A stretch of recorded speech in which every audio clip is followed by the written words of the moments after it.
राधे राधे बंधुओं, कैसे हैं आप सब। आशा करती हूँ आप सब बहुत अच्छे होंगे।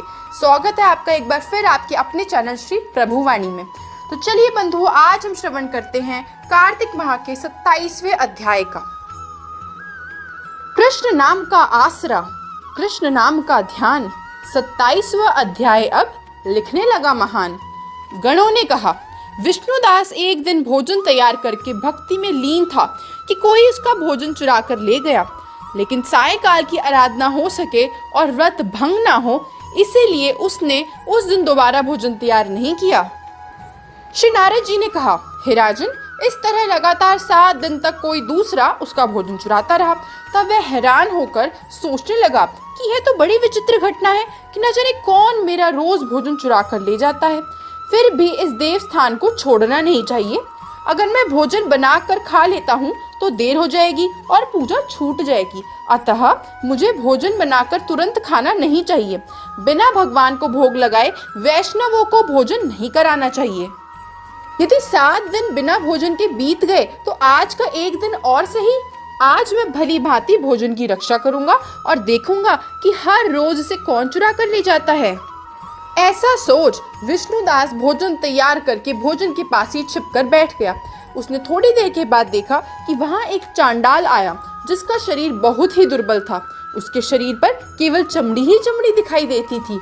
जब वह चांडाल भोजन चुरा कर चल दिया तो विष्णुदास ने उसे पुकारा, हे भाई, यह रूखा भोजन लेकर कहाँ जाते हो? घी तो लेते जाओ। ऐसा कहकर वह श्रेष्ठ ब्राह्मण आगे को बढ़ा। विष्णुदास को अपनी ओर आता देखकर वह चांडाल तेजी से दौड़ने लगा। वह ब्राह्मण से डर गया, लेकिन दुर्बलता के कारण वह दौड़ ना सका। अतः वह भूमि पर गिर पड़ा और मूर्छित हो गया। चांडाल को मूर्छित देखकर विष्णुदास लपक कर उसके पास पहुंचा और अपने वस्त्र से उस पर हवा करने लगा। इसके बाद उसने जो कुछ देखा उसे देखकर वह आश्चर्यचकित रह गया। उसने देखा कि उसके सम्मुख शंख, चक्र, गदा, पद्य, पीतांबरधारी चतुर्भुजी रूप, अलसी के फूल के समान कांति वाले वृक्ष में कौस्तुभ माला से शोभित साक्षात श्री भगवान विष्णु खड़े हैं। भगवान का दर्शन करके सात्विक भाव से युक्त वह श्रेष्ठ ब्राह्मण उनकी स्तुति तथा प्रणाम कुछ ना कर सका। वहीं पर सब इंद्र आदि देवता भी उपस्थित हो गए और गंधर्व एवं अप्सराएं आकर गीत गान करने लगी तथा नृत्य करने लगी। ब्राह्मण उन्हें प्रणाम करने के लिए जो ही उतावला हुआ, त्यों ही वह संपूर्ण देव, गंधर्व और अप्सराएं आ गई। विष्णु भगवान ने अपना स्वरूप ब्राह्मण को प्रकट कर उसका आलिंगन किया और दिव्य विमान में बिठाकर उसे बैकुंठ ले गए।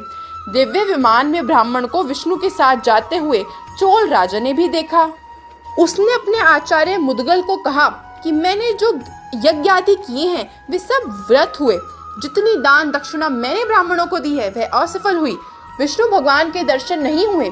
विष्णुदास ब्राह्मण ने केवल श्रद्धा से भक्ति की, उसके प्रभाव से विष्णु भगवान ने आकर उसको दर्शन दिए। इसलिए भक्ति ही सर्वोपरि है।